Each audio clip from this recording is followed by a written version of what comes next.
कई समस्याएं जिनका इंसान सामना कर रहे हैं वो सिर्फ इसलिए हैं कि हमने वो जागरूकता खो दी है कि कई शक्तियों के साथ तालमेल में कैसे रहा जाए। अगर आप जीवन के तालमेल में आ जाएं, तो आप भी सुबह 3 बजे के आसपास नींद से जाग जाएंगे। उस समय अगर आप बैठकर वो अभ्यास करें जिनकी आपको दीक्षा दी गई है, तो उससे सबसे ज्यादा फायदा होगा।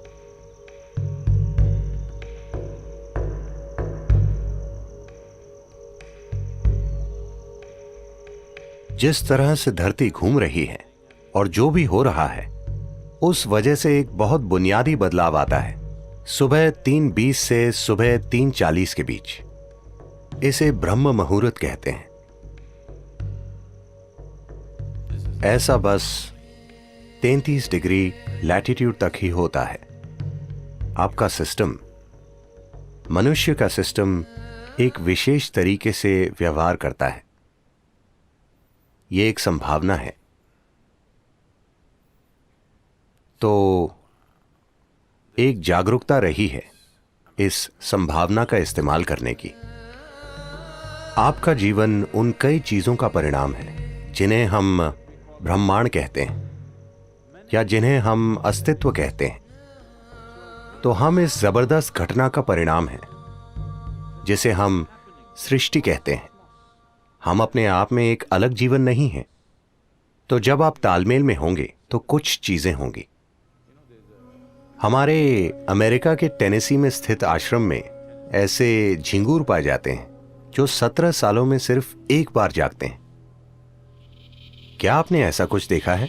वो समझ जाते हैं कि 17 साल हो गए और वो जाग जाते हैं। फिर वो बच्चे पैदा करते हैं और सो जाते हैं। वो समझ जाते हैं कि 17 साल हो गए, वो भी बिना किसी अलार्म बेल के। तो ये कैसे होता है? मैं कह रहा हूं कि वो प्रकृति के साथ तालमेल में है। हमने प्रकृति के साथ तालमेल खो दिया है और हमें लगता है कि यही हमारी प्रकृति है। नहीं, कई सारी बीमारियां और समस्याएं जिनका मनुष्य अनुभव कर रहे हैं, वो बस इसलिए हैं क्योंकि हमने वो जागरूकता खो दी है कि उन कई सारी शक्तियों के साथ तालमेल में कैसे रहा जाए जो हमें वो बनाती हैं जो हम हैं। तो योग वो तालमेल लाने के लिए है ताकि आप जीवन के साथ लय में हो। अगर आप जीवन के साथ लय में होंगे तो आप भी सुबह 3 बजे के थोड़ा बाद जागेंगे। अगर आप जागरूक हैं तो अचानक आपके अंदर जीवंतता की एक किरण जागेगी, और अगर आप गहरी नींद में भी हों तो भी जाग जाएंगे। आपके साथ ये होना चाहिए। इसका मतलब है आप उसके साथ तालमेल में हैं, आप जीवन के तालमेल में हैं। तो मुझे क्या करना चाहिए? क्या मुझे ध्यान करना चाहिए या क्रिया? इससे फर्क नहीं पड़ता कि आप क्या करते हैं। आपको वो प्रक्रिया करनी चाहिए जिसकी आपको दीक्षा दी गई है, क्योंकि दीक्षा का मतलब है आपको कोई अभ्यास बस सिखाया ही नहीं गया है, आपके सिस्टम में उसे उतार दिया गया है, उसे आपके सिस्टम में बिठा दिया गया है। तो वो जो भी हो, अगर आप में एक जीवित बीज है और आप ब्रह्म मुहूर्त पर जागें और वो अभ्यास करें, तो इससे सबसे ज्यादा फायदा होता है, क्योंकि तब धरती के बर्ताव का आपके सिस्टम पर वैसा ही असर होता है। अगर आप एक विशेष तरह से जागरूक हो जाएं, आपके अंदर एक खास स्तर की जागरूकता आ जाए, तो आप बस जान जाएंगे You will simply know when the time is. कि वो समय कब है।